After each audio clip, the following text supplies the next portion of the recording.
Let's learn the array in Java. Uh, so basically, the array can be created with the help of primitive types as well as the class type. Okay. So there are two different ways to, or for the arrays could be created for two different types of element or the data in the Java. So the primitive type could be anything like integer, float, boolean, double, character, short, byte, or the class type could be like string, that is the inbuilt Java class. It could be a demo, that could be the custom class, and it could be a buttons class, which is also again one more inbuilt Java class. Okay, so the array could be created from anything like the primitive type as well as the class type. So there are three different actions associated with the array, that is the creating an array, declaring an array, and creating an array, declaring an array, and initializing an array, right? So let's start discussing about the creating an array in Java.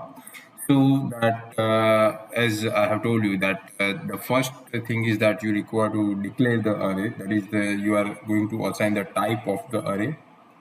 Then you are going to create or construct the array. That means that assigning the size of the array, and in fact what you are going to do, you are going to assign some space into the memory for that particular array. And then if need be, then you are going to initialize the array. That means you are going to assign each and every each and every element of the array, right?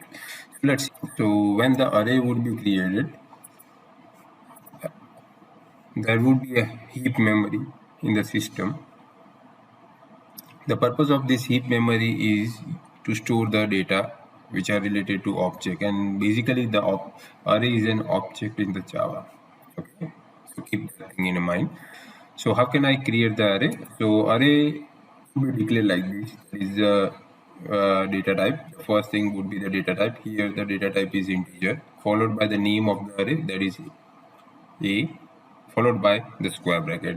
The square bracket indicates that now A is not a normal primitive data type or primitive variable which can hold only one value. This is the array now, as we have specified square bracket after A, right? So that means it can hold the multiple values of similar data type. Okay, so the basic definition of the array is that the array can hold multiple values of the single data type. Okay, yeah, so we have created this or declared the array like this, that integer a followed by a square bracket followed by semicolon. Okay, so what will happen in the system, there would be one reference variable would be created a, okay, which is not pointing to anywhere right now. Okay, after that, once you will construct the array, that means you are using a new keyword. Okay, and you are specifying that how many elements you require for the array. At that time, some portion of the heap memory would be created like this, okay, allocated for this array, right? And what will happen, the reference of that portion, the reference of this portion would be assigned to the variable a, okay, like this. Okay, and we can initialize, optionally we can initialize the array. Suppose if we want to initialize the second element of the array, which is having the index 1, right, and it is initialized by the value 3, right? So this is how that memory will look like once this would be, and that particular element would be initialized. Okay, so this is about creating an array. Right now, let's see that what are the different ways to declare the array. So here you can see you can declare the array like this, that integer values then square bracket, right? Another way is that you can put this square bracket after the data type. This is also possible. I'm going to show you that what is the difference between these two, right? How these two different displacements matters. Okay. Then here you can see that this is the array which we have created with the type string, which is a Java inbuilt type, and basically it is a class type, right? And this declaration is also possible as we have seen over here, right? And here you can see that while declaring an array, you should not specify the size, otherwise that compiler will give the error, right? So that size would be specified whenever you will construct the array, and then the size should be specified, otherwise you should not specify the size. Okay.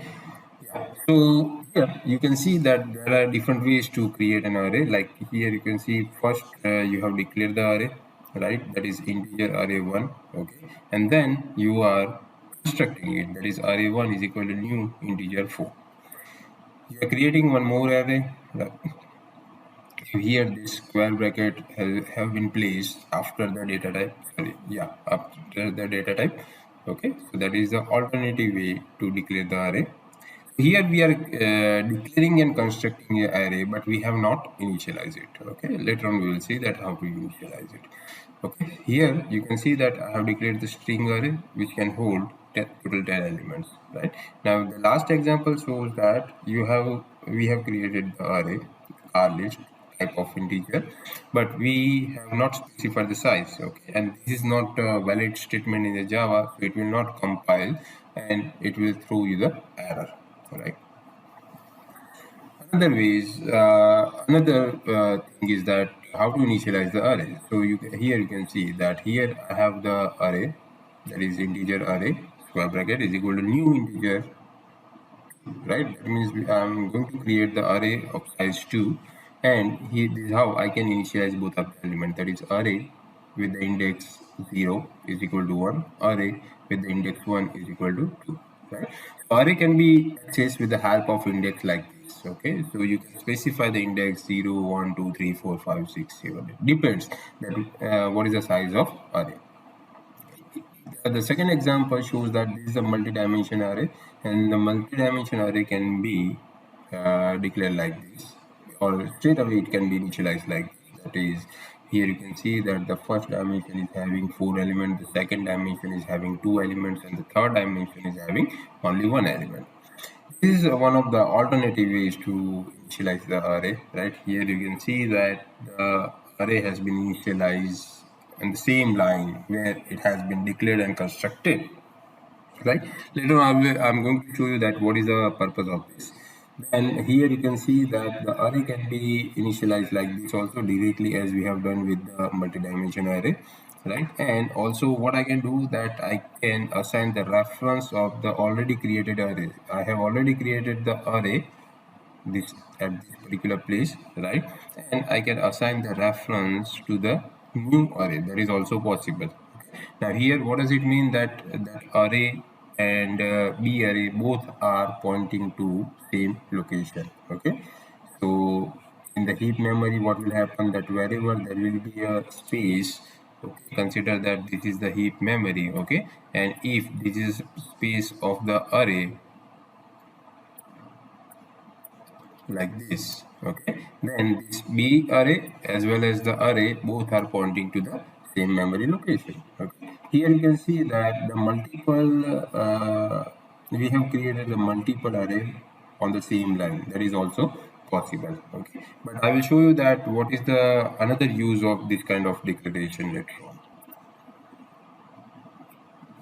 Okay, so here that A0 has been initialized with 1, A1 is initialized by 1, and A2 is initialized by 1. Okay, so in the heap memory it will look like this, that A is pointing to the element, that is element 1, 1 and 1. Okay, so these are the three different elements in the array which we have over here, right? Now, consider that there is one more array element B, which is referring to A, right? So in that case, what is going to happen now, that the system is going to create one more reference variable B pointing to the same memory location. Okay, so now B and A array both are referring to same location at the heap memory. Okay, right? So if that B changes some of the element, let's say that the B changes the first element, okay, the 0th element, this one, okay, so that would be reflected to A also, like. So here you can see that the B has changed the value of the first element to 2, so that the A is also going to refer the same one, that is okay. Yeah, so let's see the demo. Let's create a new class, that is array demo.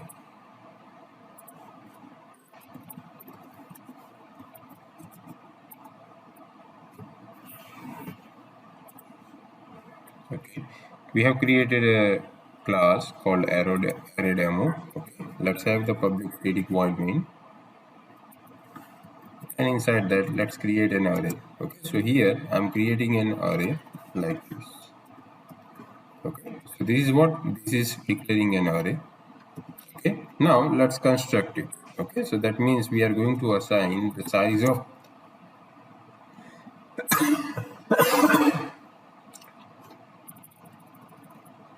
let's construct the array. So we are going to assign the size of array, that is array is equal to new integer, and here I can specify the size like this, the array 10. Okay, so this is what constructing an array.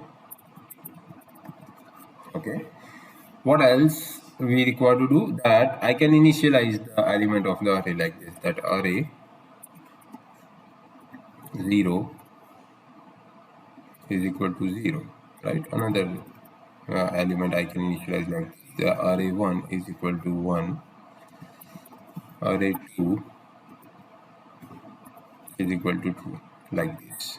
Okay, so here you can see that we have initialized only 3 elements of the array.